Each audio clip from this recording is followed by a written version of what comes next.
السلام علیکم ساتھیوں، یہ پراسرار اور بھیانک کہانی سن کر آپ کے رونگٹے کھڑے ہو جائیں گے۔ شیئر کیجیے اور ہمارے چینل سیدہ سینٹر کو سبسکرائب کر کے بیل آئیکن کو دبانا ہرگز نہ بھولیں۔ نہ جانے اس ویرانے میں یہ مکان کیوں بنا ہوا تھا۔ بہرحال ایسی تیز بارش میں وہ مکان میرے لیے زندگی کی نوید بن کر سامنے آیا تھا۔ اپنے ایک دوست کی عیادت کے لیے میں گاؤں جا رہا تھا۔ اس دوست کے بارے میں یہ اطلاع تھی کہ وہ بہت بیمار ہے اور مجھے یاد کرتا رہتا ہے۔ اس کا آبائی گھر راجن پور میں ہی تھا۔ ہم دونوں ایک ہی آفس میں کام کرتے۔ نشان علی کے گھر والے راجن پور میں رہتے تھے۔ وہ جوان آدمی تھا، لیکن ایک موذی مرض نے اس کو گھیر رکھا تھا۔ دفتر میں وہ صرف مجھ سے ہی بے تکلف تھا اور اپنے دکھ درد شیئر بھی کر لیتا۔ وہ ایک باحوصلہ انسان تھا۔ وہ یہ جانتا تھا کہ اس مرض کے ہاتھوں اس کی زندگی بہت مختصر سی ہے، پھر بھی وہ ہنستا بولتا رہتا۔ بہرحال کچھ دنوں کے بعد اس کی طبیعت جب زیادہ خراب ہوئی تو اس کو ہاسپٹل میں ایڈمٹ کرا دیا گیا۔ کچھ دنوں کے بعد وہ ہاسپٹل سے ڈسچارج ہو گیا۔ پھر وہ آفس نہیں آیا، بلکہ راجن پور اپنے آبائی گھر کی طرف چلا گیا۔ گاہے بگاہے اس کی خبر ملتی رہتی تھی اور اب یہ پتہ چلا کہ اس کی طبیعت بہت خراب ہے اور وہ مجھے یاد کر رہا ہے۔ میں اس سے ملنے کے لیے اس کے گاؤں کی طرف روانہ ہو گیا۔ مجھے یہ بتایا گیا تھا کہ ہائی وے سے ایک راستہ اندر کی طرف جاتا ہے، اسی راستے پر آگے جا کر راجن پور ہے۔ میں اس راستے پر آگے بڑھ رہا تھا، اچانک بارش شروع ہو گئی۔ بہت تیز بارش تھی۔ اس قسم کی سچویشن کا اندازہ وہی لگا سکتے ہیں جو ایسے حالات سے گزر رہے ہوں۔ ویران راستہ، پریشان کر دینے والا، دونوں طرف آبادی کا کوئی نشان نہیں، تیزی سے ڈھلتا ہوا دن، پھر تیز بارش اور اچانک گاڑی بھی خراب ہو جائے تو ایسی صورت میں کیا ہو سکتا تھا۔ میرے ساتھ بھی ایسا ہی ہوا۔ گاڑی رک گئی اور تیز بارش نے راستے دھندلا دیے۔ نہ جانے اس کا گاؤں یہاں سے کتنی دور تھا۔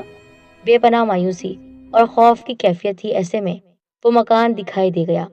اچھا خاصا بڑا مکان تھا، ایک منزلہ۔ اس راستے سے ہٹ کر بنا ہوا تھا، لیکن سمجھ میں نہیں آ رہا تھا کہ اس مکان میں کون رہتا ہوگا۔ اس وقت اندھیرا غالب آ چکا تھا اور اس گھر کی ایک کھڑکی سے آتی ہوئی روشنی یہ بتا رہی تھی کہ مکان غیر آباد نہیں ہے، کوئی نہ کوئی یہاں ضرور رہتا ہے۔ میں آگے بھی نہیں جا سکتا تھا اور رات گاڑی میں بھی بسر نہیں کی جا سکتی تھی، اس لیے گاڑی سے اتر کر اس مکان کی جانب بڑھ گیا۔ مکان تک آتے آتے بری طرح بھیگ چکا تھا۔ میں نے دروازے پر دستک دی، کچھ نہیں ہوا۔ دوبارہ دستک دی، اس بار کسی عورت کی آواز آئی تھی۔ کون ہے؟ ایک مسافر ہوں جی، میری گاڑی خراب ہو گئی ہے، بارش بھی ہو رہی ہے، آپ کا مکان دیکھا تو پناہ لینے چلا آیا۔ کچھ دیر خاموشی رہی۔ ایسا لگتا تھا کہ وہ عورت اس مکان میں اکیلی ہو، اس لیے وہ دروازہ کھولنے سے ہچکچا رہی تھی۔ میں نے اسے یقین دلانے کے لیے کہا، محترمہ میرا یقین کریں، میں ایک شریف انسان ہوں، راجن پور کی طرف جا رہا ہوں کہ راستے میں یہ سب ہو گیا۔ کیا تم راجن پور میں رہتے ہو؟ اس عورت نے کہا۔ نہیں، وہاں میرا ایک دوست بیمار پڑا ہوا ہے، اس کو دیکھنے جا رہا ہوں۔ میں راجن پور کے ہر شخص کو جانتی ہوں۔ کیا نام ہے تمہارے دوست کا؟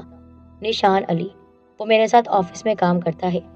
پھر خاموشی۔ اس کے بعد اس عورت نے کہا، ٹھیک ہے، میں اس کو بھی جانتی ہوں، تمہارے لیے دروازہ کھول رہی ہوں، لیکن تم 2 منٹ کے بعد اندر آنا، میں دوسرے کمرے میں چلی جاؤں تب تم اندر آنا۔ میں پردے دار عورت ہوں، اس لیے تمہارے سامنے نہیں آ سکتی۔